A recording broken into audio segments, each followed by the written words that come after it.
All right. So today we're here with Imralis, right? Mm-hmm. Yeah. What's the origin of that name? What's your background? Like your Ooh, I'm Irish. What can I say here safely? My parents traveled a lot, did a lot of hippie stuff, went to India and some different places in Asia, and then made up my name. I think as like an amalgamation of, I don't know, like Greek and Arabic and Indian. And so, yeah, Yeah, I cool. think I'm still the only Imralis on Google. Nice. Yeah, I'm definitely top result. yeah, that's a good spot to It's claim. handy. Um, okay, yeah. So your Irish background, Mm. yeah, cool. And and so the way that I met Imralis, or we're actually meeting for the first time right now today. But I thought it was interesting the way that I discovered you was you were running an ad on Instagram for I don't know what did you describe it as Gay men who are tired of hooking up on Grinder because there aren't many meaningful connections there and who are looking for some more intimacy and connection, which I do through body work. yeah, so awesome. Yeah, and so I like not that it matters, but I'm not gay, but Mm-hmm. I thought it was I just thought it was really like it was kind of shocking to get that ad.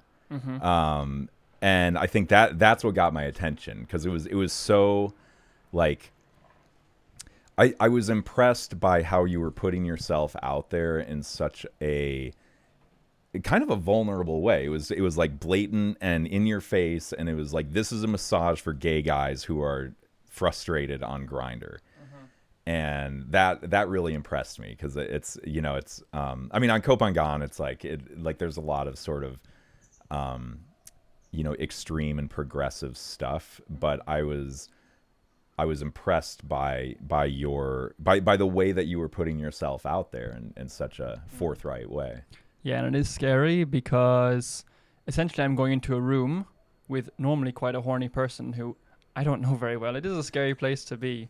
It's nice to have like a video chat or a meeting in a cafe or something before, but I think it's very needed in the gay world. There's a lot of Mm.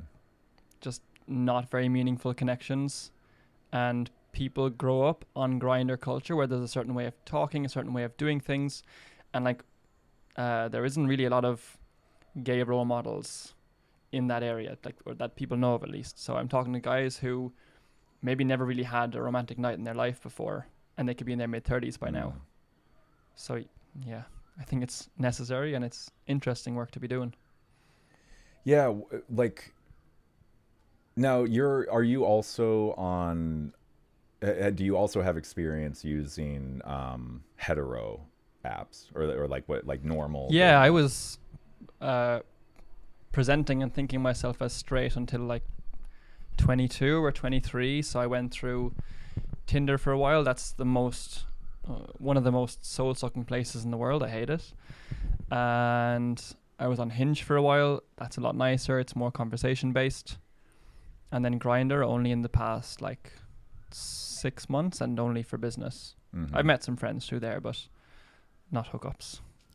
And um do you see any major differences or similarities in the culture in the different cultures of I mean I guess Between the apps, yeah or very different. Grinder is very sex based. It's like, here's my location, come here now, I don't want to talk to you, come in, we'll do our thing, then leave. It isn't like, let's have a date. That's right. not the norm. That can happen, but normally it's like people will message me and send me their location without saying hello, or they'll just send me pictures, or like it's kind of, for me, super unpleasant. Yeah, yeah, it's pretty to the point. Yeah. I mean, it's kind of amazing. I mean, like yeah, I've always been kind of amazed by that culture of like um it's like on one hand it's like guys it's like not to reduce guys to like that's all they want, but it's like it's very efficient in Mm. getting to that.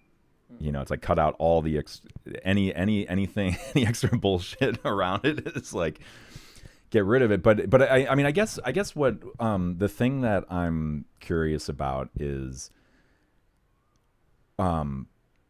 this frustrate. It's like there are guys who are frustrated by this. Like they do want connection, Mm-hmm. and I mean, I guess just in general, like I'm kind of fascinated by this. It's like across the board, I just feel like people want connection, and somehow it's like Yeah. hard to get. Yeah. And I don't know. I mean, like in with your insight into this sort of niche world, I don't know. Like why are guys having a hard time connecting like this? Mm, at least in my experience growing up, when you go to the cinema, there's loads of heteronormative romance movies. That's modeled to you all the time how to be in a heterosexual relationship. There weren't many movies on how to be in a gay relationship that were talking about romance, and like there's like Brokeback Mountain, which is not such a nice movie for me anyway. Yeah, I don't know many gay movies. They weren't very popular, so I think that a lot of gay guys will have grown up without any kind of role model, and kind of learning that their sexuality is bad and should be hidden away. Mm. It's hard for me to say because I didn't grow up knowing that I was gay or bisexual, so I come from a straight point of view there. But I would assume that that's part of it, that they just learn that sex should be hidden, sex should be quick, and like you should be ashamed of it, so maybe just get to the point and leave. Maybe that's part of it. Yeah. But yeah, my only relationships with men have been quite slowly built and quite safe and connected. So I'm a bit different in that way. Mm-hmm. Yeah, and I imagine porn would have a big part of this. Is like you don't. I mean, even for straight people too. But it's like if you're gay, you don't have any role models, in Hollywood or anything to go, in the movies to go by, and then you have this, the porn programming, which is just like devastating to. Like it's not. It's like the last thing you want to be programmed by. But I feel like I get the sense that just making assumptions that's kind of a lot of what that this hyper efficient means to sexual gratification without connection is if it sounds very porn like to me. Mm-hmm. Yeah, I suppose so. I hadn't thought from that point of view, but just all around bad education around sex and relationships. I think even for straight people, like the education I got, again through movies and pop culture, was to be absorbed into another person. It wasn't to have a healthy, boundaried connection with someone. It was like, if I love you, I give my whole life and all my time to you. So different kind of shit education there. I haven't seen much good education on relationships or sex. Have you?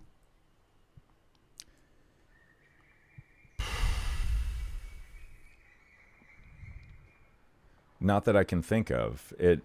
The things that come to mind are like TV shows or something that I think it's like, instead of being healthy examples, they sort of they accentuate the common tropes. It's like the sort of the negative things in relationships, and then they sort of blow those out of proportion for like comedy or something. Sure. Which which then normalizes it. So it's like you have these sitcoms, or it's like one. I mean, this is so an absolute terrible example. Is that, what's that show, Al Bundy? Never heard of it. It was, yeah. So it was like, I might be a little bit older, but like in the 80s and 90s, God, I can't remember the name of it. Al Bundy. It was just this like completely gross representation of like like an American family, like this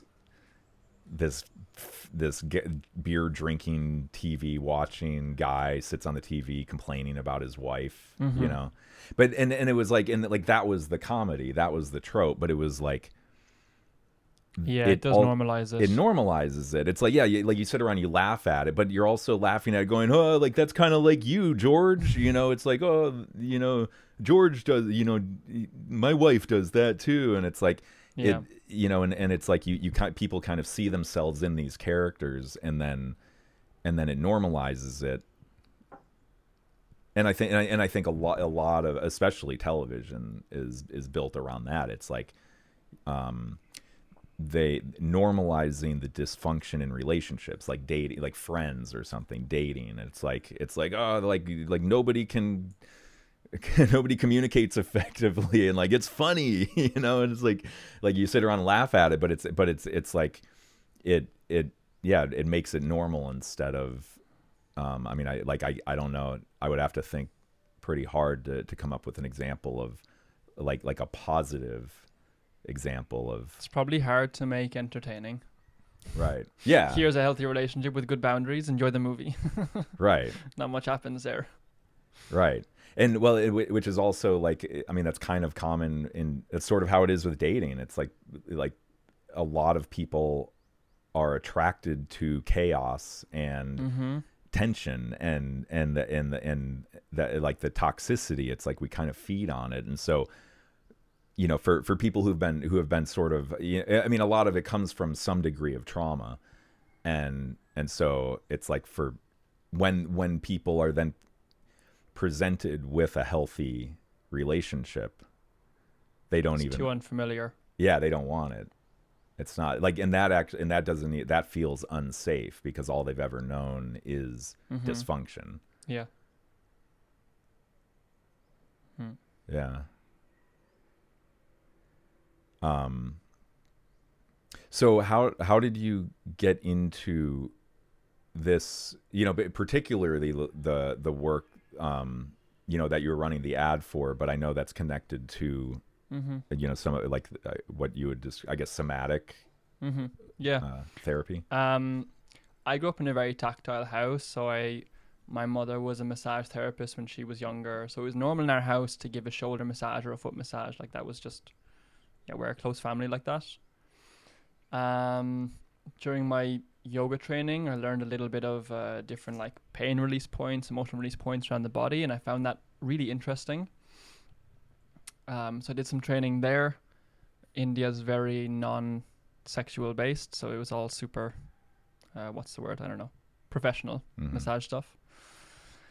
And then I learned a lot from a partner who I have in Berlin, who's doing what I'm doing now, but for like, I think he was doing only regular massage for like however many years, and started doing more like this. So I went to see him. I learned a bit from him, and then I got here to Copenhagen, and yeah, I was trying to launch the somatic therapy thing online with people, and it wasn't really working. I was feeling very precious about that as a project. Like I really wanted to do very well. I had a lot of my ego attached to it.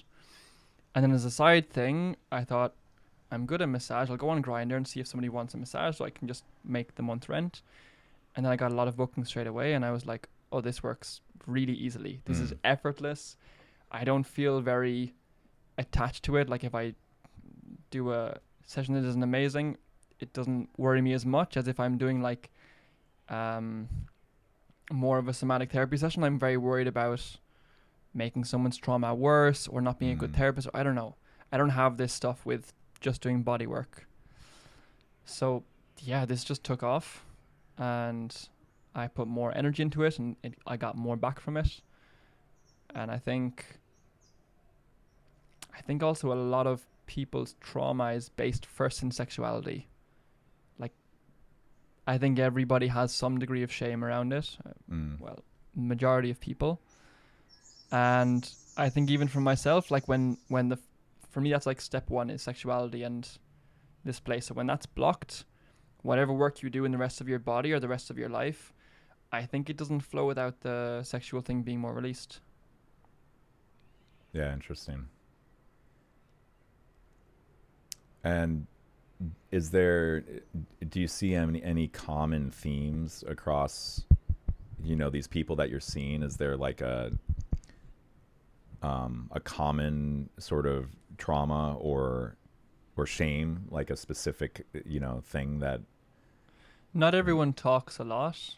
Some people don't want to talk at all. They just want to have the session. But what I notice with every single person so far is their reaction to intensity and to pleasure is tension. So Like, yeah. yeah.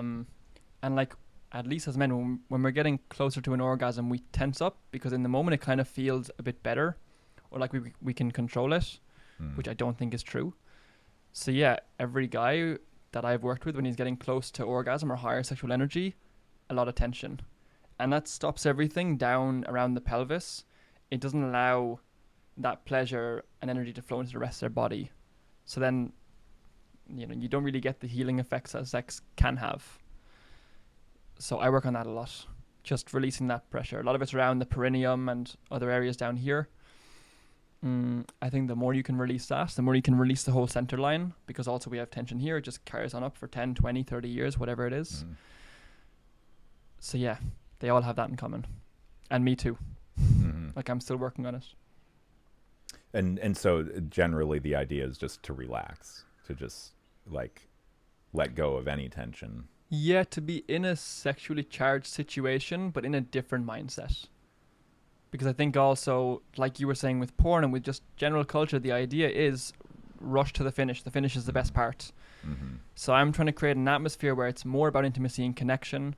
Like, I like to have eye contact, to be close to people's bodies when I'm working with them. It's not just a massage where it's like I do a routine and you leave. It's genuine connection for at least the session while we're here. And yeah, to be there more in a state of relaxation is the wrong word, but presence maybe. For the whole experience, not just the last little 7 seconds. Yeah, I feel like with massages, there's this dynamic where it's like there's the person receiving it and then the person giving it, and it's sort of like the receiver is just kind of in their own world. It's like like the giver could be a robot for all they know, know, and they're just kind of like, it's like versus like a thing that they're mutually participating in. Yeah, and like the massages here are amazing. Any place you go into, well, most places. But I miss a lot that intimacy and connection. Like, I want to be talked to a little bit. How does this feel? Where do you want more time? So yeah, I work on creating that for people because it's super rare, at least here. Yeah. Do you use any prostate massagers? just my hands. The manual. Yeah, I have a massage gun which I love to use. I won't do it on a first session with somebody because I want to first know their body first before I start using a tool. You mean like an external massage gun? Yeah. And that's really interesting. I'd like to experiment more with that, but I think first I have to know your body with my hands to know where you have tension, where you don't, because once I'm using a tool, I can't really feel anymore what's going on. Then I'm relying on the person's feedback, and not everybody is so connected to their body, I find. But yeah, interesting for exploring more. For now, I have long piano fingers, so it's really handy. Yeah, born for it. Yeah, it was piano or prostate massage. Yeah, cool. Yeah, I actually don't find prostate aside, for like external, I'm not a fan of the massage guns. No, not at all. I like it a lot. I don't. Yeah, I've never. And maybe I just haven't had a good experience with it. But at least for me, when I give massage, I just find it super impersonal, and yeah, there is that. And I find that it's like, for me, the massage is so intuitive that it's like it's down to like the millimeter placement of my hands or something. It's like it's so subtle, and the pressure and everything that the gun is just it's like taking a jackhammer and just numbing which I guess can be useful, if you just need to like pound out the muscle or something. But sure, pound out the muscle. Yeah, pound out. Not trying to make any innuendos here. No, no. For me, massage gun is like if I've got a really particular issue, like I have what's it called, carpal tunnel syndrome, on my wrist. Hmm. So just using on a specific thing, but like full body massage gun doesn't do much for me either. I think it's got to be this exact point. I know where it is. Mm. Mm. So another thing that I've been curious is, like, I've been watching your Instagram, and you've been doing this 30-day challenge. Mm-hmm. Do you want to talk a little bit about that? Sure. Why did it start? I think I had the idea in my mind for a while, and then one night I was like, if I don't start it, it's going to go into my notes of my phone and just be years later. I'll never do it. So I started it one day. I didn't plan it super well, so I don't have 30 challenges yet. What can you say what the 30-day challenge is, or what the project is? Yeah, I want to do something every day that scares me. And the idea was to scale it up to something very scary at the end, like trying to buy a business from a queer person that I align with. That seems terrifying because I'm not qualified to run a business like that. So that's day 30. But I wanted to start with like maybe just kind of easier social anxiety things, dancing in a public place, talking to a stranger about what I do, these kind of things. And I wanted to tackle kind of all areas. So I've got my own traumas and stuff with money that I'm not particularly good with. Issues with self-worth and asking for things, setting boundaries, this kind of stuff. So it's kind of right now all-encompassing. I'm guessing at some point it will narrow down when I'm figure it out more. But yeah, right now it's a bit, I just started it one day on a whim, and now I'm figuring out day by day what I can add to it. So the challenge is to each day pick a fear, and then go confront that fear by taking some kind of action. Yeah. And how many days are you into it now? I think today is day 9. I missed 1 or 2 days because I'm moving house. My partner left. Life was a bit chaotic. So yeah, I think today is day 9. I haven't done a thing yet today. Not sure what it will be. I'm really looking forward to saying no to everyone for a whole day. I think that'll be quite hard. Like whatever requests I get, no. If I'm asked for help, no. Want a coffee? No. Just everything, no. So what is it? What is it about confronting these fears that is useful, or why are you drawn to exploring this? I've just noticed myself, like in my early 20s, I was very reckless. I would do things like really without thinking of them, and sometimes very stupid things. I moved to London when I was 18 with 20 pounds in my pocket and a sleeping bag, sleep on the street. So I was super reckless. I would do anything like that, and it made life very exciting. I came across amazing opportunities. And then the last few years, I've just noticed myself getting a bit more careful, a bit more cautious, to the point now where social anxiety can kind of dictate a large part of my life. Whereas before it was present, but I didn't listen to it. Now I'm starting to listen to it. Like, maybe I shouldn't dance in this place. Maybe it's disrespectful to the shop owner, this kind of stuff, which I think is actually nonsense. So having my fears control more and more of my decision making, that's deeply uncomfortable. And I think if I don't address it, it'll just get more and more till I'm 35, 40, 45 years old and I'm scared of doing anything. And I'm just a very polite, nice person, which that's going nowhere for me. Yeah. Did that answer the question? Yeah, for sure. Yeah, that's an interesting angle on it. Just trying to think, because I've never thought about this, but like I feel the similar things, that it's like when I was younger, there was a lot more recklessness. And so I guess it's like, what is it? It's like there's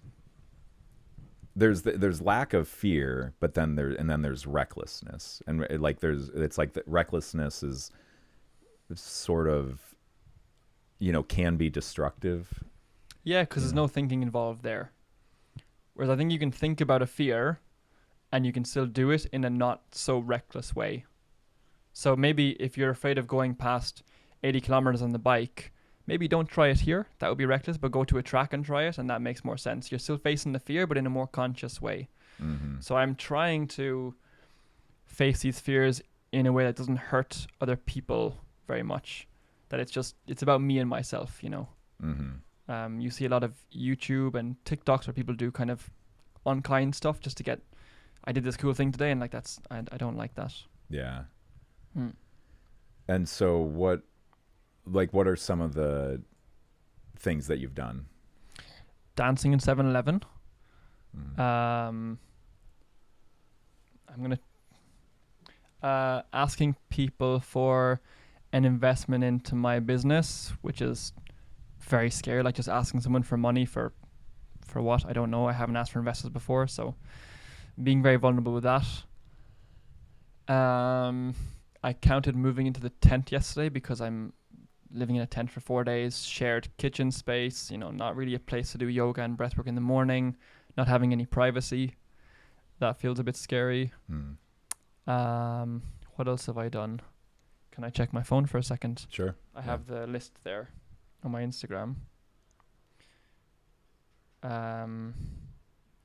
Also, I think soon I will do a full day of Spanish without explaining to anybody. Same with the vlog. So everything from the moment I wake up to I go to sleep, I'll speak in Spanish. My Spanish isn't very good. And I think it'll be interesting to try it out. And people will be like, what are you doing? And I'll explain to them in Spanish what I'm doing, and they won't get it. So that might come off as really rude. Oh, I did a jump off a rock. It was like 5-6 meters, but I'm terrified of heights. Always have been. And I'm a climber. So that's not, or I was a climber. Let's see what else. Dealing with rejection. How to do that. Yeah, things like reaching out to people. I reached out to 30 yoga schools in India, asking for a volunteer spot or a job for a month. And to another gay connection, intimacy retreat space to ask if I can come and help them, which is presenting myself as I can be useful to you. And when you have low self-worth, that's quite scary because they must get a lot of applicants regularly who are super qualified. And I'm like 27-year-old me saying I should have that job. So yeah, they were a few things. And so that was like exploring rejection. Yeah, and presenting myself as potentially useful to people who get a lot of applications and who already have a really highly qualified team. Yeah. So yeah, you're saying I'm worth the position. Yeah. Yeah. And like what have you been discovering through this?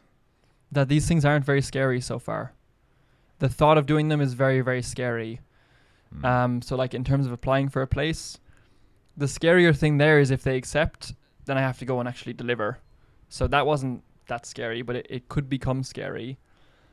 But yeah, with things like even with a cliff jump or dancing in 7-Eleven, the second you stop doing it, all the pain and all the fear it's over immediately. Whereas I think in my head, I just think of pain and it doesn't go past that. I just think pain, no, stop. But it's over so quickly. Right. And I would say the same for most things is that, yeah, even like if you go and ask for someone's number on the street or you ask someone at a bar, it's only awkward until you're done. And then like they're not going to follow you home and make fun of you, you know? Right. So I think most things just aren't that scary. It's just the whirlpool thoughts in my head. Yeah, so it's like the thought of doing it is scary, and so there's like this tension built like until you do it, it's like this energy that builds up. Yeah. And you never really release it unless you just go and do the thing, because as long as you haven't done it, that it just keeps building and building. Yeah, which is maybe why it's worse with age. I hadn't thought about that before, but like I was in Norway last year for 6 months, and one day I was walking past a tree and I was like, oh, I haven't climbed a tree for ages. I'm going to climb this tree. And then I was like, oh, but there's adults around and I'm an adult and I shouldn't climb a tree. And that was the first time in my life that I hadn't done something fun because people were around, and I was like, oh, I'm getting old. But yeah, probably it was a slow case of not doing things, having the fear just stay inside me, and now everything is a lot scarier. Yeah, it's almost like a pressure valve that that you need to release. Like Yeah. as time, as you get older, as these things, it's like so then you, with the tree, you block yourself from climbing the tree, so you didn't release that pressure, and then you go and you do another thing, and another thing, there's another tree and you don't climb that one, or there's another 7-Eleven that you don't dance in, and then it's like all of this stuff builds up. It's like a water Yeah, I think you're dead valve. right. So it's almost like, I mean, I'm just thinking out loud. I'm just kind of brainstorming It sounds right here, to me. It sounds like what happens in me is that, yeah, it just builds, and I'm a person who doesn't do that thing. I've just become a person who doesn't dance in public spaces, who doesn't climb trees, who doesn't whatever. right. Because when you're a kid, you don't have these rules of, I don't do this, I don't do that. You just do things that seem like fun. Right. But Yeah, then you do things until somebody else tells you not to do it. Mm-hmm. Otherwise, you're doing it. Yeah. Yeah, and there's no thought. There's no, a kid dances in 7-Eleven. They don't give a second thought about anybody else, the owner or whatever, until somebody else comes in and tells them to stop. And then there's that, and then it's blocked. There's this energy that wants to dance, that's being stopped. Yeah. And then that energy has to go somewhere. It's almost like cancer or something. It's like it has to then the energy needs somewhere to go. Sure. Are you familiar with transactional analysis? No. So it's like, to be very, very basic with this, we have 3 states, which is parent state, adult state, and child state. And parent state is what you saw in your role models growing up. Adult state is the present moment, how you normally react. And child state is how you would react when you were a kid, the way you were programmed. So like a big thing for me this last year is how easily can I get back into my free child state, where I'm singing, dancing, creating, not thinking so much, just having fun, not being so logical. And yeah, it sounds like what you're saying, that like adults, we don't really go into free child very often. We get that blocked. And I think when you have direct access to that, you have so much more life energy and you're a much more exciting person. And life is more enjoyable. Do you know, when you're dancing and feeling silly, it just feels nice. You're not thinking about, do I look good? Whatever, these kind of things. Yeah. Well, and it's like when you are doing these things, when you're not censoring yourself, it's almost like you're constantly testing the boundaries. Like dancing in 7-Eleven or like singing. It's like, if it's you get the impulse to do it, it's this thing that you want to do, and then the conditioned mind would think about the possible repercussions. Oh, like the owner might get mad at me, those people might get uncomfortable, they might give me a funny look. But it's like these but you have no idea. You don't know. You don't know where that edge is. You don't know if those people are going to think you're weird or not. Maybe they'll be into it. But you censor yourself and you don't do it. Whereas by releasing the valve, you're pushing that edge to it. It's almost like you have to continuously find that boundary. Like it's like, because maybe you danced in a 7-Eleven 10 years ago.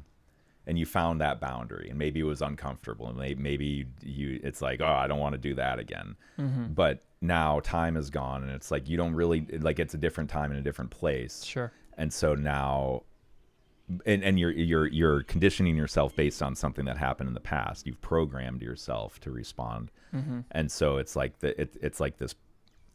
At a micro scale, it's almost like this practice of like you're rediscovering the boundaries of what you're comfortable doing. How much dancing are you comfortable with before maybe the owner gets upset to a point where then you stop. Somebody else tells you to stop. Sure. And yeah, you're talking about programming there, and I think I'm definitely programmed to be a poor person, without money, without success, without structure and stability, and I don't want to keep doing that. So part of this is like, how can I reprogram myself to be a different person? Because the person I am now is never going to make a lot of money, or the kind of personality I have now. It's just too much anxiety, too much hesitation about things. I think it would need a lot of luck for me to be successful like this. So what is that programming? Where does that come from? I grew up in a pretty poor family. Like, we lived in government housing and didn't have a lot of money for, going on holidays or buying nice clothes, this kind of thing. So I just learned that there isn't really enough resources to go around all the time. And it's okay. Yeah, keep talking. I'm just gonna make sure it's still. And that if I'm gonna make money, I've got to work really hard for it, or I've got to be really skilled, or something like that. What did your parents do, or what did they do for work? My mother was, I should know this better. When I was a teenager, she was kind of teaching self-growth in the spirituality, sexual kind of stuff. Oh, really? And my dad owns a kind of holistic bookshop / crystal shop. So okay, interesting. Proper like hippie background. Yeah, but did they have a mindset of like you have to work hard and suffer in order to make money, like put in the long hours and do things that you don't want to do? I don't think so. I think just like we didn't have money growing up, and I'm not sure the exact messaging was, but do you feel like they enjoyed what they did? Only sometimes, to be honest. Yeah. I didn't grow up seeing work as being a joyful thing. I saw it as being a hard thing that you've got to work at for many years before you get successful. Mm-hmm. Which, like, I came here for the first time a year and a half ago, and I met people who, without any insult, they were just average-ish people, but living a really nice lifestyle, making a nice income, and doing what I want to be doing. And I was like, wow, you have less training than me, but you are a lot more successful than me. So I'm not missing the skills. I'm missing something about mindset here. Mm-hmm. Something about way of presenting myself. It's not about getting more papers from a yoga school or any of this kind of stuff. Yeah.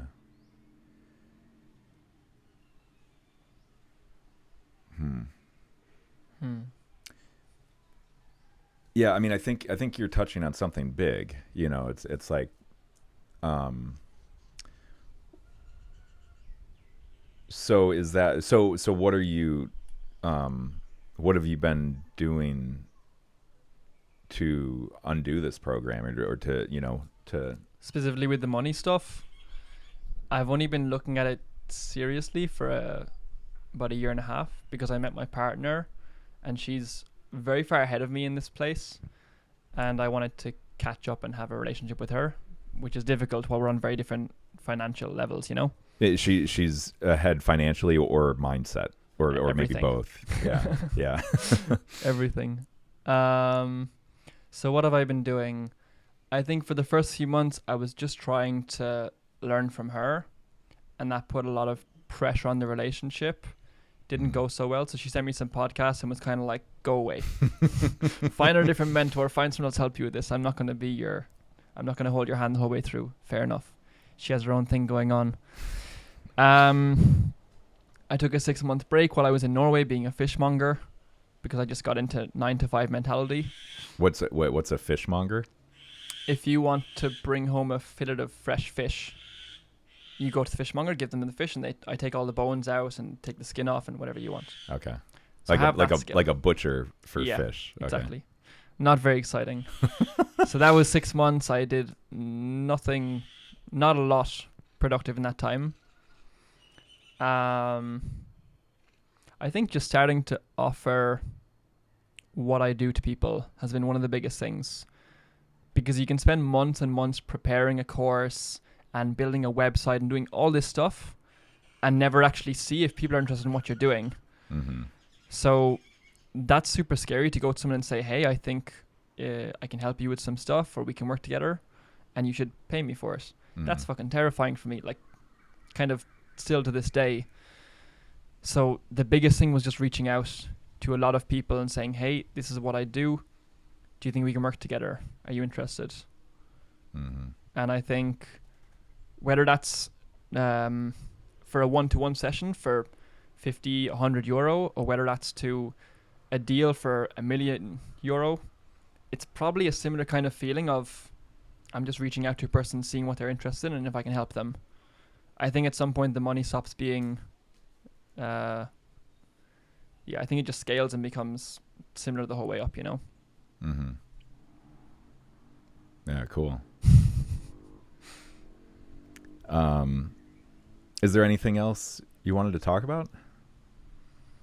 I'm curious about the massage you do, because you're doing yoni massage, which I've done with partners, but I've never trained in, never done professionally. And it's an interesting body part for massage. There's a lot going on there. Yeah. I think it's more involved than what I do, maybe.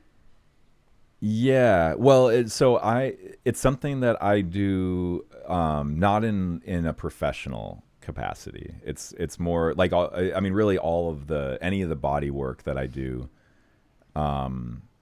is I've never taken money for it. And it's usually, it's either it's either with relationships or with people that sort of find me. It's sort of like it's like there's sort of a gravity there where I just kind of connect with somebody at that point in time, and it's like it's like that's what they're looking for. And so all of I've never done any training, except I did get certified in Chinate Song. Okay. Which is like abdominal massage. Uh-huh. And it's actually like really, it's really deep. It's really, really powerful stuff. All of your emotions are stored in the in the chest and in the stomach. Okay. And so it can move a lot of stuff, and it's also an area that isn't it isn't massaged typically. Like even when you go to any of these massages, it's like they maybe spend 30 seconds, in that area, but and so it, like that specific modality is can be really, really deep stuff. Can bring it, like you're moving that energy, and it can bring up a lot of emotions that have never really been dealt with. And so like for me, that I've thought about doing trainings and things, but I just find that like touch and like I don't know, for me, my relationship with this work is just intuitive. And it's like, yeah, I can go like learn the protocol of a Thai massage, but you get a lot from learning from just one person, though, like you're doing, just being with someone, getting their feedback, seeing how their body adjusts to things. Right. That's where the real practice comes in, I think. Yeah, and most of the time the session will take a shape that I don't really plan on, or like I don't plan on anything, but it's like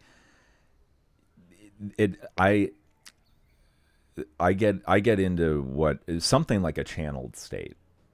And I just it's so much of it is about getting out of the mind and just into the body, and you're feeling the other person, and it's like your mind becomes kind of unconscious. And so whatever is what my body is doing is just this kind of channeled thing, and like the hand goes, it's just doing what it's doing, it's going where it's going, and somehow it does the right thing. It knows more than my mind does.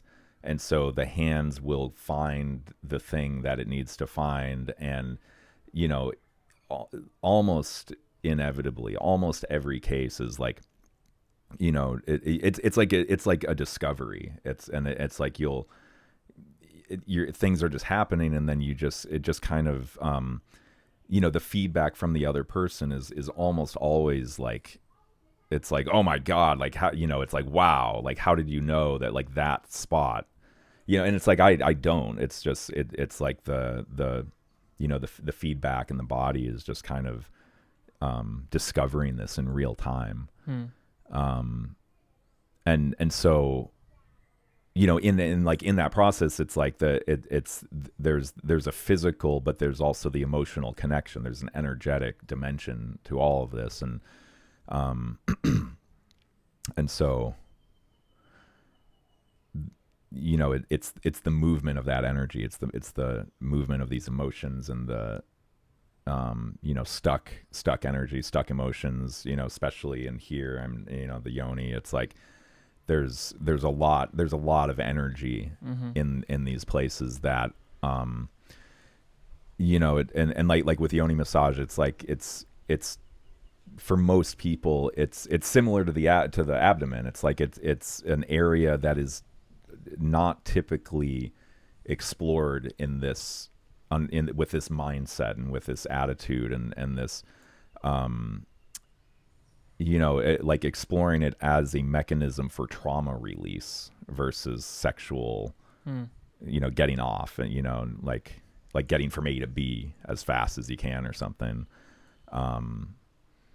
And like one thing that I've also been experimenting with is throat singing yoni massage. Go on. Which yeah, which is, it began as a joke,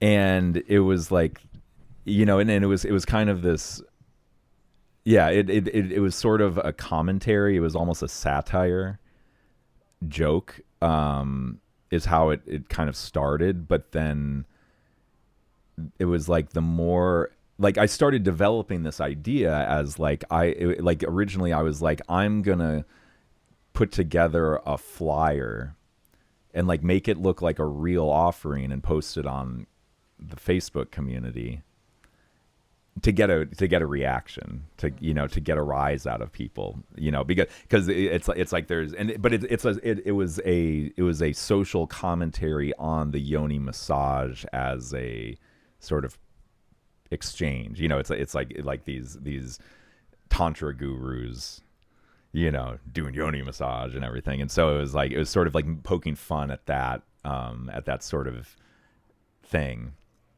And so I was like, and so I do a lot of throat singing, like overtone chanting, and the a lot of like that Mongolian tradition, like, oh.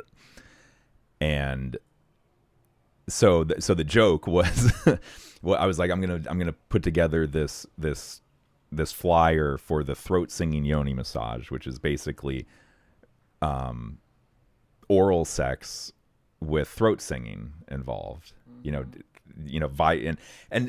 So then what happened? It was like I was just playing with this idea, and I was like, okay, what does the flyer look like, and what are the benefits, and what is this offering? And it pretty quickly started to become a real thing. It was like, oh, wait a minute, like, what, like, is, like, yeah, it looks funny, but is this a joke? Or because people were booking you or messaging you, or what made it real?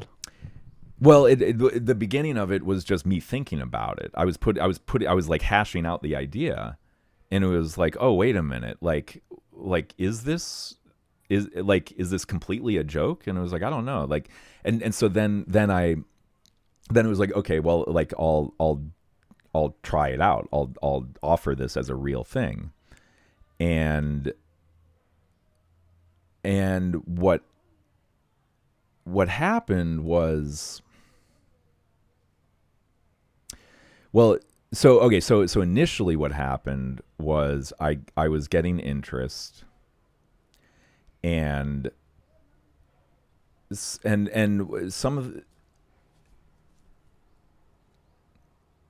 well, okay, I'll skip. I feel like I'll skip that part. But it's like what happened was the first time that I did it, as I it wasn't like as I was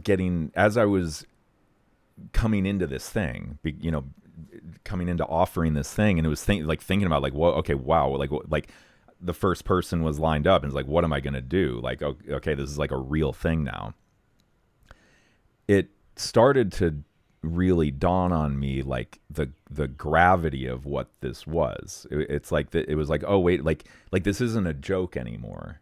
This is a real thing, and it's like this is like the sacred yoni. It's like what like this isn't really like something to goof around in that way.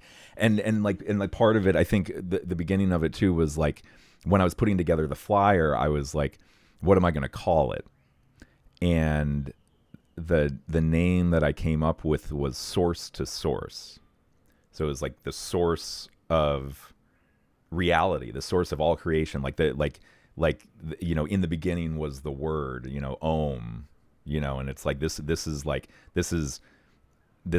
life. My voice is life force energy moving through me, from my whatever sacral or whatever up, and coming out through, vibrating into reality. So this is like the source. It's like the source of creation, and like this is my life force energy coming out, going into the source. I mean, this is where babies are born from. This is like the yoni. It's like this is the feminine source of creation. And so I was going to call it Source to Source. And I think that's when it started to click. It was like, oh wow, this is actually like kind of deep. And then and so then when I going into the first one is when it really dawned on me. It was like, oh, this is actually like serious shit. And yes, I can joke about it, and I have a stand-up comedy routine where I joke about it, and I might someday post it and joke about it, as satire, as social commentary.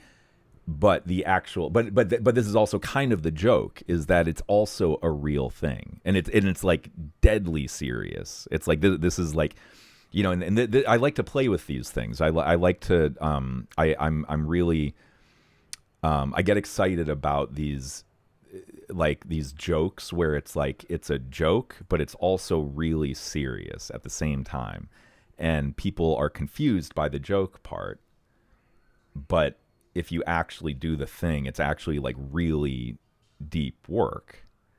And I don't know, and like in a way, it's almost like I sometimes I wonder if it's like it needs that to sort of bridge, like it almost needs to be presented as a joke in order to sort of plant the seed, so that it might one day be taken seriously. Not that I care if it's taken seriously, like that. It's not like I'm not trying to convince anybody or like. And if you had been very serious with it, do you think it would have worked?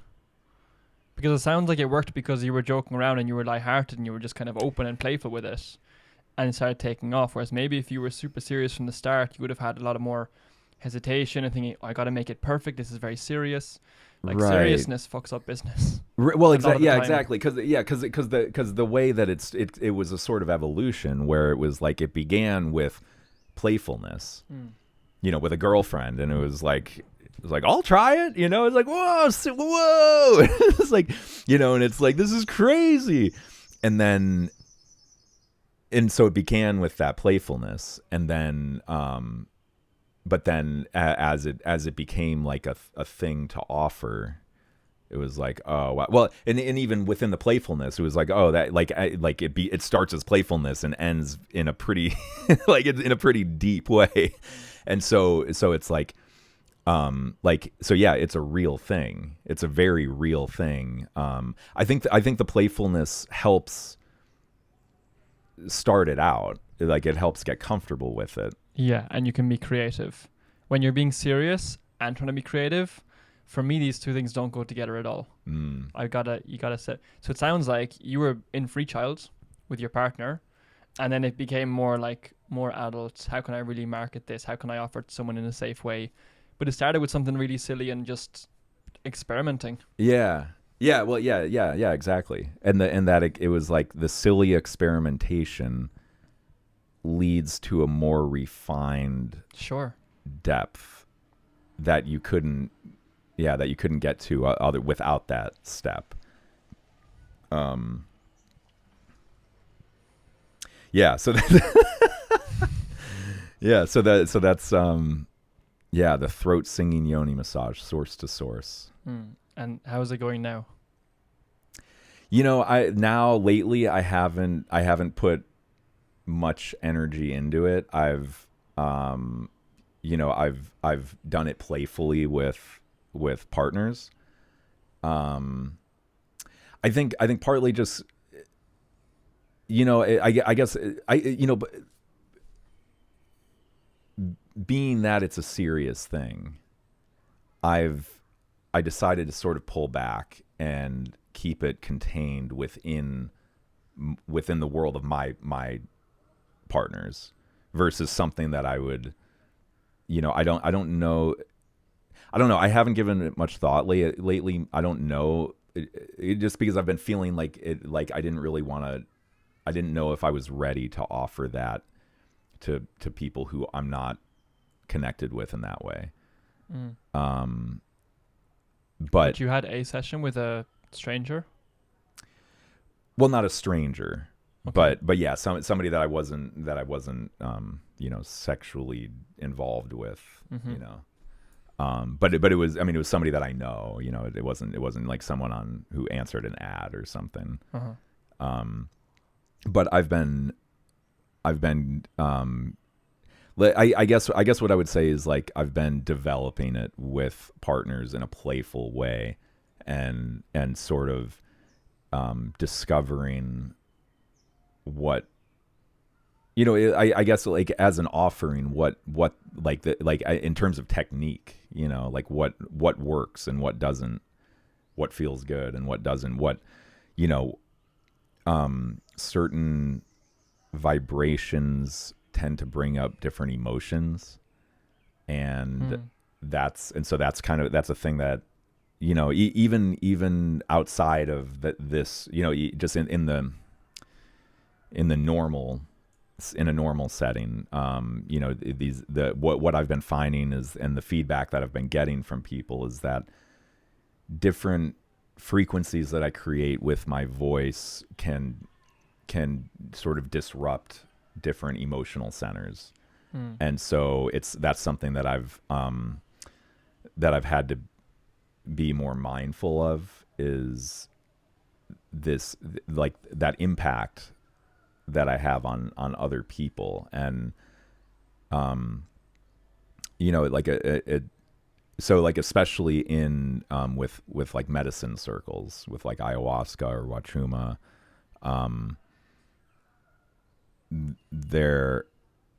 I can make people purge, basically, and it's like if I tune into to certain frequencies, I can bring something through and create vibrations that will move the emotions in you to the point where you'll throw up. Sound is powerful. It's a big thing on my list for the year, but also I think maybe for the fear challenge, because I feel quite blocked in my throat. Like I notice that the kind of voice I have, the kind of way I present myself, it's quite small. And yeah, I think there's a lot of power in just unlocking your throat and being more comfortable with sound. How are you doing for time? How are we doing for time? Well, we're good. I was just checking that we're still recording. It's 3:45. Okay. Yeah. So, I definitely explore that. Like for me, it's been a huge, like my voice is a huge part of everything. And one of the most powerful things, one of the biggest like transformative things that I've done was simply just Om chanting.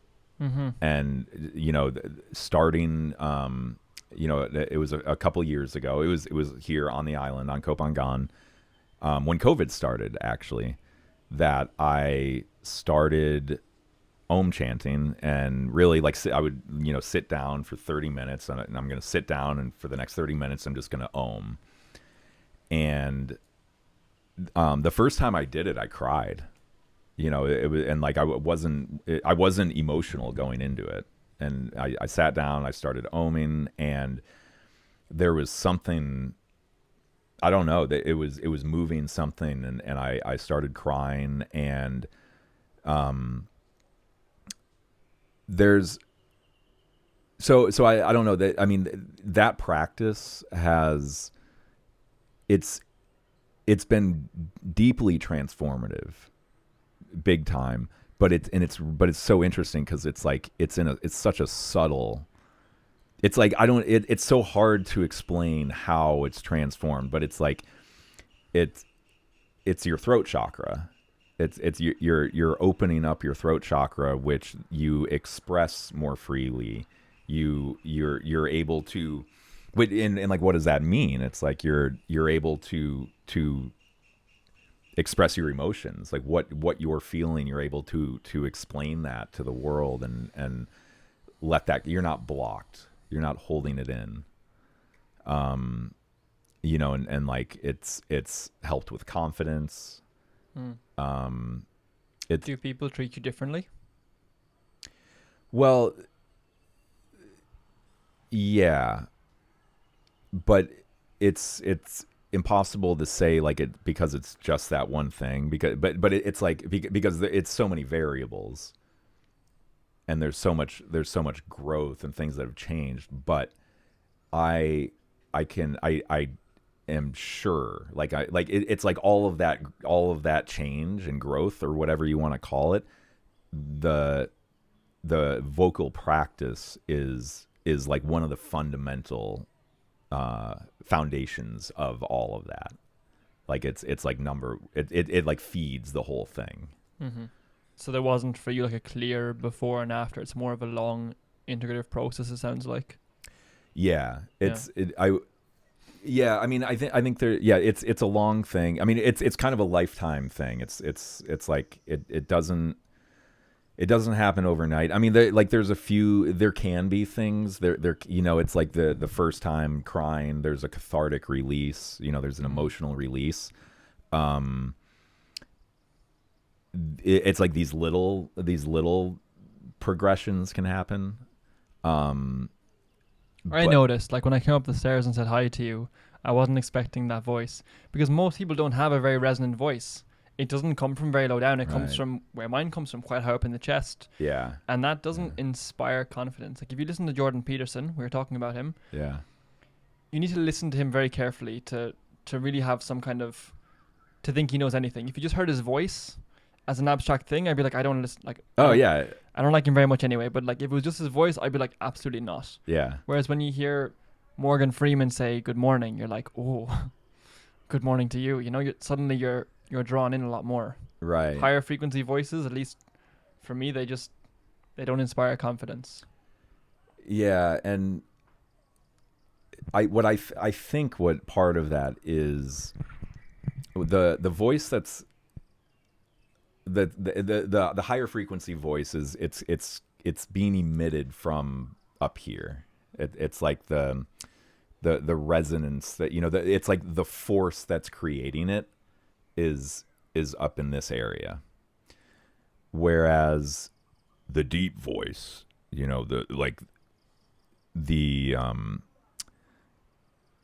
it's coming from the root chakra. It's like which chakra is providing power to the voice, and like when you the deep voice is coming from deep down. It's like this is like the root, and that's power. It's like that's where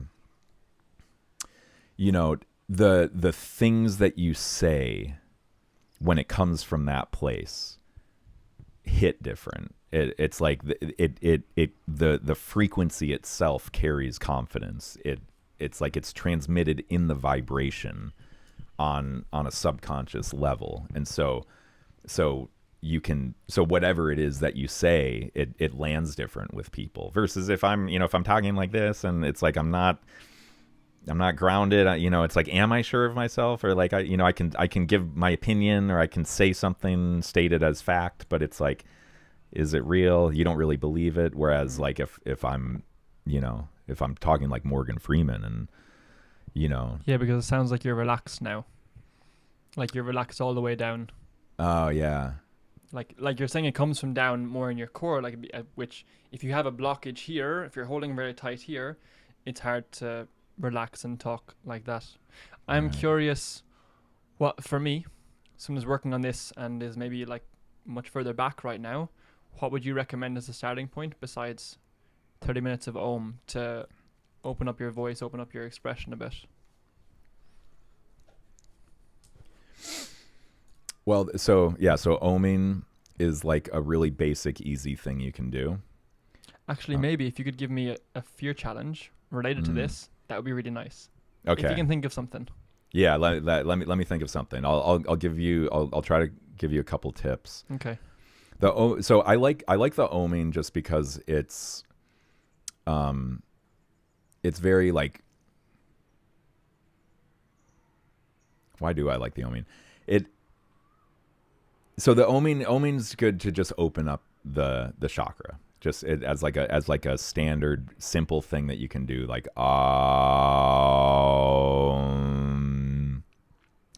Now, when you're doing that, it's good to, in a meditative state, to really tune into what's happening with the vibration. As because you can feel it moving. It's like where's the vibration coming from? So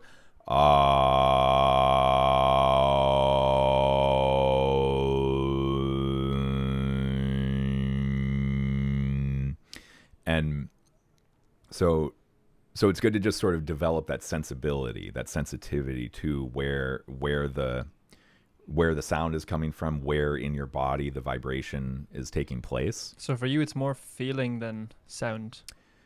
A lot of it, yeah, a lot of it's feeling. It's a very cathartic, like what's the vibration that feels good. You can do this humming. You can lay in bed and just hum. And are you focusing on like pushing sound out, or are you trying to relax as much as possible? Yeah, you want to be relaxed. So you're not trying to be loud or trying to be deep. You're focusing first on relaxing. Yeah, focusing on relaxing. It's like trying. You don't want to try. It's like you get rid of that concept of like because trying means that you're not doing. It's like if you're trying, like you're in a yoga class and everyone's oming at the end, everyone's trying to be the loudest, depending on the class. But if you're like a long time practitioner, people go for like loud and high pitched to make sure everyone can hear them. Yeah, and I think it's got to be counterintuitive. Yeah, and it's like you're forcing something. Now, what like another sort of starting point is to just to create this really. It's almost like a growl. It's like a low frequency growl, and it's like, I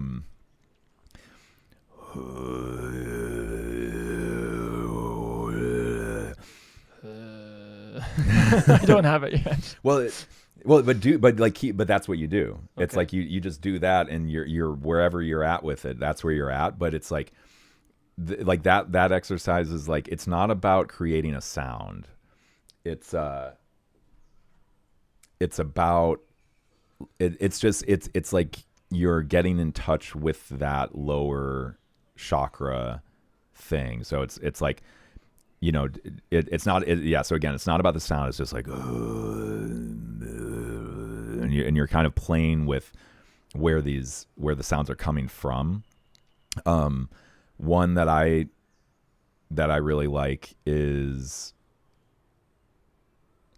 it's like, I think they call it the goat sound, and it's basically just like,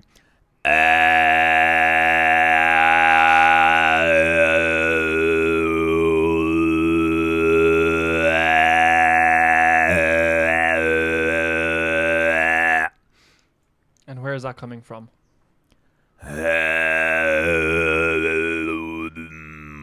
It feels like something like this, but it's Seems like the bottom of your tongue. Well, yeah. So it's like there's like I think right here is it's kind of like you're just opening your it's like you're opening your mouth, your throat to just like and there's something very like this is the feeling. It's like this just kind of it's like a release, like a giving up. Like Mm.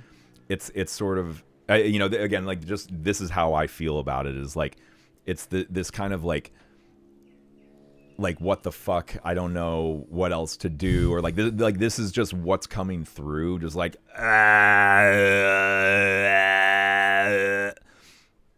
and I find that expression can be really therapeutic.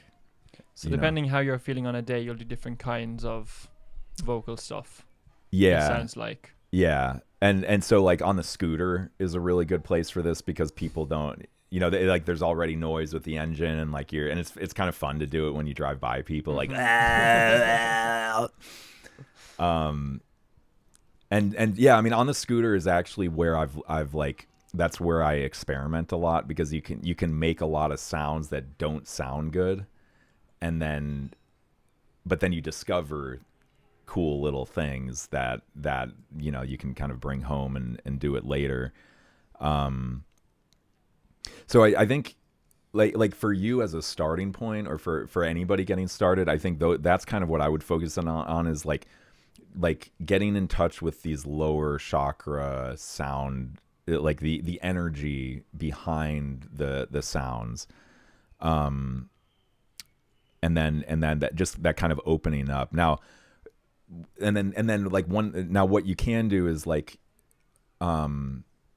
it like a lot of people overthink this stuff, and it's like really all you have to do is just start making a sound, and then don't turn it off, and then you just start playing with it. So it's like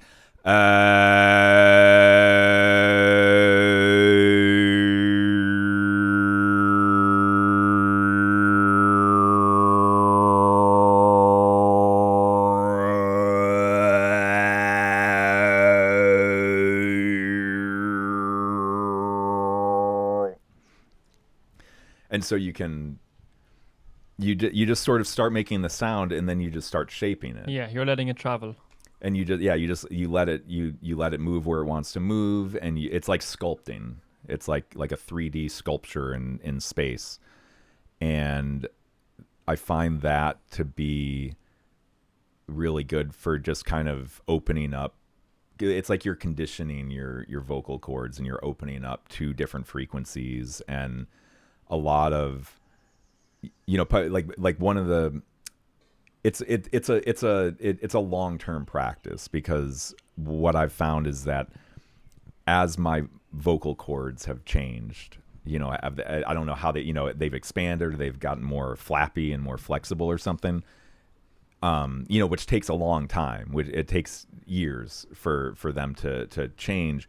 But as the longer I go with this practice, the more interesting sounds I create. I find that it's like you'll have these moments where you start to kind of, you'll be playing with something, and then it's like you start to create these sounds and these vibrations that you've never heard before, and it's like, whoa, that was crazy. And then it's like, but it kind of it's like you don't have control over it, and then it's like you do it again a couple days later, and it's like, whoa, it's back again, like I'm making that sound, how is that happening?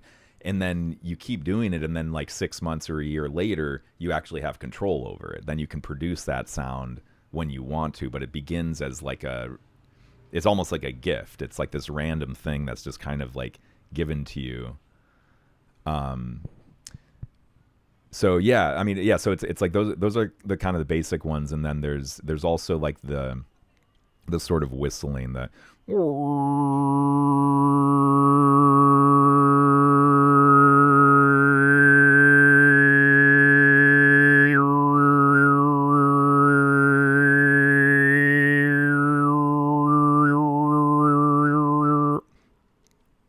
I think that's probably that maybe like a next step thing.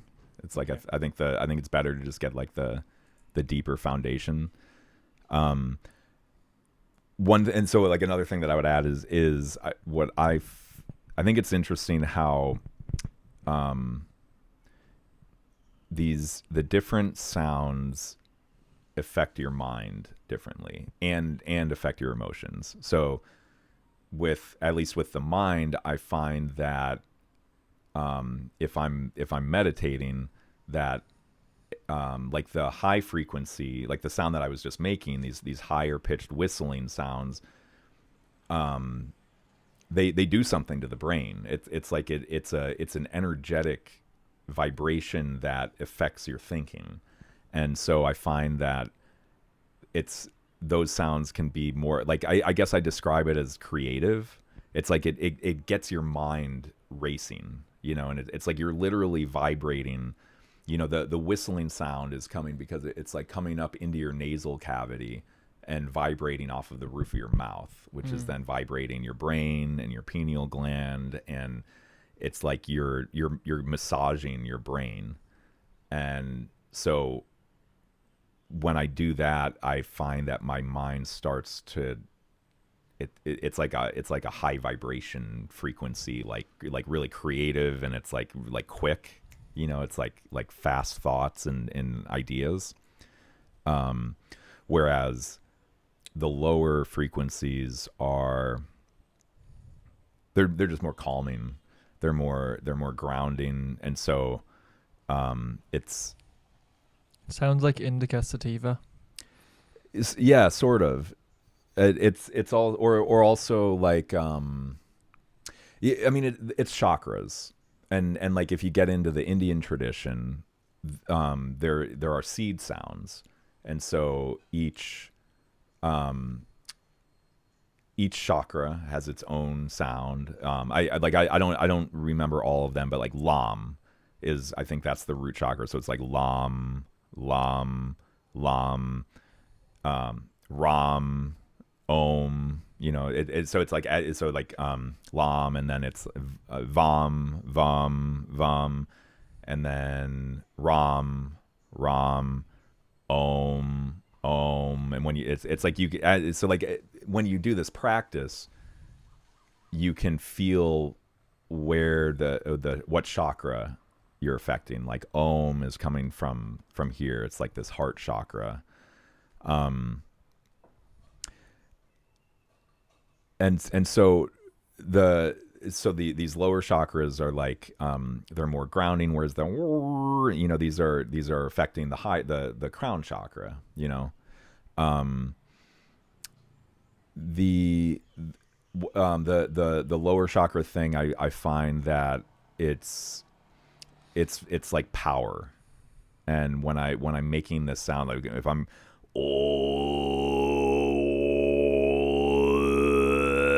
it's like when I get into a trance meditation state like that, it's like it's this feeling that it's like I'm creating reality. It's like this power of like, it's like everything that exists is within my, like it's like I'm creating it, and like I have the power to shape it. Have you tried this while you're on psychedelics? Oh yeah. So that I found, so it's been a while now, but I used to do the same kind of thing, and noticing that the visuals I was seeing in my mind would change depending on how I was breathing and what sounds I was making. And I could like because you're saying creating reality, I was definitely creating reality inside my head. Like I could speed things up, I could slow them down, I could make them more colorful, less colorful, just by how fast and slow I was breathing, and if I was making some kind of sound. Right. Yeah, and it's like these sounds are it's almost like like an object. It's almost like sculpture. It's like there's so much more. There are many dimensions to it. There's so much more to it than just the sound that's coming out of my mouth. It's like and like in shamanic traditions, like ayahuasca traditions, or Icaros and things. It's like a lot of how they think about this is it's like the sound is a shape.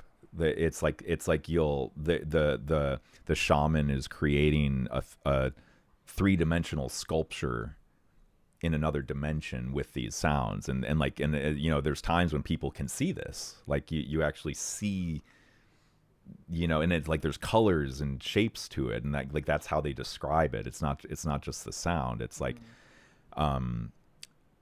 you know, and you know, well, and so like with the, like, this is how I discovered the purging thing. You know, it was like I would be making these sounds, and somebody across the room would start getting sick, and we were doing this like deliberately. Like this was I wasn't like inflicting this on somebody. It was like we were like exploring this, and we found that if I focused on these sounds, and I you know, and we went into that space for a while, if we went into that vibration, that it would kick things up and make it purgy. And then I've found this in other situations where the person didn't know that I was doing this, and I would start doing it even like on a subsonic level, like in a, like, it's like I can produce the sound, and it's like they know, it's like they would turn around. It was like, what are you doing? And it was like they couldn't even hear me, but it was like somehow they knew that I was, it was like, you know, it was making them sick. And it was like, you know, and like I didn't want to do that to somebody. I didn't, you know, I don't want to, like, there's consent involved, you know, but yeah, like that's how I started to get turned on to this thing that was happening was with psychedelics. And I find psychedelics are really useful for opening up these other dimensions of this stuff, where it's like it opens the door, and you can see, it's like, oh wow, like, you know, you have these experiences where it's like, you know, with you know, with San Pedro, we'll sing all night, you know, for 8 hours. We'll just go into these meditative spaces and these journeys, and you, when you're, and so it's opening up the dimensions that, like, once you see it under those conditions, then you kind of take that home, and it's like, okay, now that I saw what I saw, you know, this sort of like deeper reality of how sound works, and then now I can take that and integrate that into my practice.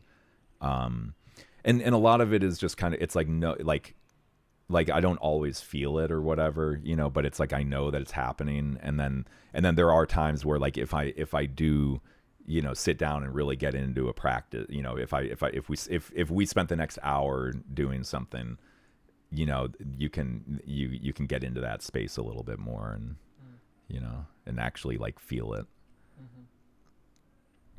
Okay, so fear challenge.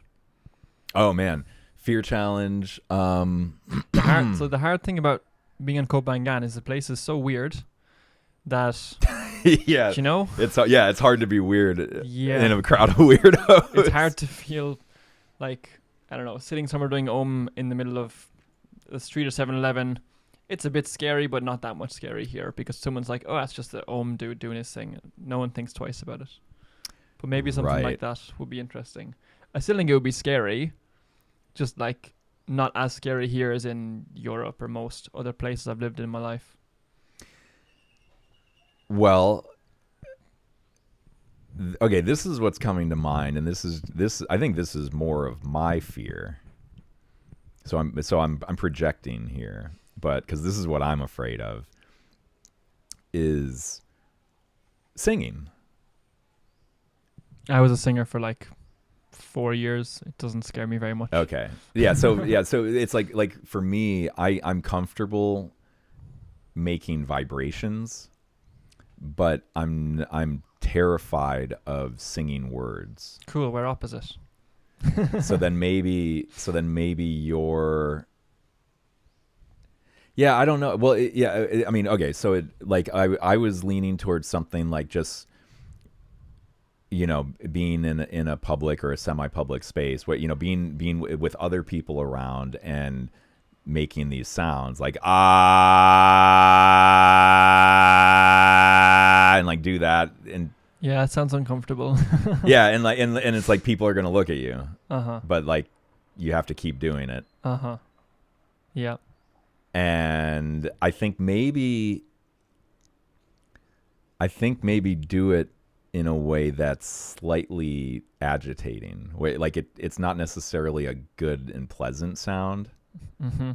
but like it doesn't have to be horrible, but something that's like that, like where people are gonna look at you and be like, why, like that doesn't sound great.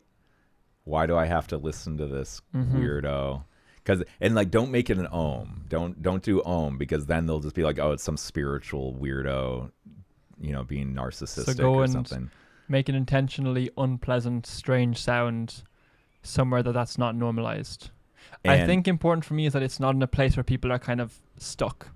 So like in the line at macro wouldn't feel nice because I'm just ruining someone's day. right. Whereas sitting by a place where people could stop or are walking by, then it's more like, yeah, if you want to stay and stare at me and think I'm weird, you're allowed to. But if you're not, then you can also just leave very easily. Yeah, I think like something like Pantip Market comes to mind. Mm-hmm. Like a market where it's like people are moving, Mm-hmm. because like you don't want now at the same time, it depends on how you do this, because if you just do it once, big deal, and you're not ruining someone's day, you're not ruining their lunch, and so you could, and I think that actually sounds more scary, because if you're sitting at some tables and you do this, and then you continue to sit at those tables, you're going to make the sound, and then you're going to have to sit there and finish eating. Just order my salad, take a little break, and then go back to my salad. Yeah. Why not? And I would say try to do it without smiling, without laughing, or I don't know. I mean, I feel like this might require a few experiments. Like I feel like you could really play with this. Yeah, I was thinking as part of the 30 days is a lot of 30 days is a lot of fear challenges, so I think coming back to something over and over again and trying to like kind of maybe level up or see where I'm sitting with it is well, and that's what when you posted that story, asking for input, asking for advice or whatever, my advice was to like and this is like advice to myself, really. It's like I'm again projecting, but it's like what I would say is identify one big fear that you have, and then take 30 days and explore that in depth. And so like if it's maybe it's this voice thing, and like every day you could do a different experiment, and or like rejection, or whatever. I think like for me, I haven't done a challenge like this, but my own version was like comedy, doing stand up was like, that was a big fear, and I'm still doing that. It's like I'm still doing stand up, and like it, like I think there's something to be said about the applying pressure over time and consistency. And because it gets deeper. It's like each time I'm learning a little bit more. I'm discovering there's new triggers, there's new emotions that come up. There's been a process of like, there's been waves of the experience, and things getting intense, and then depressions, and over months of lately I've been letting up. It's also been kind of weird. Like we've canceled the last few, and but that for me, it's like really anything to do with my voice, doing interviews, doing podcasting, stand-up comedy, singing. For me, so for me, it's like that's a lot of what I've been diving into as a consistent, persistent effort. Yeah, it makes sense. Versus like changing it up. Which it's not to say that it's bad. I mean that like I'm sure there's a lot to be discovered in, changing. Yeah, one is very focused, and one is more the general idea of challenging fear. Just fear in in general. any way at all. Yeah. I like both. Yeah. Cool. We wrap Cool. up. Yeah, good to talk, man. Thank you for being so curious and answering interesting questions. Yeah, thanks for coming. Cool.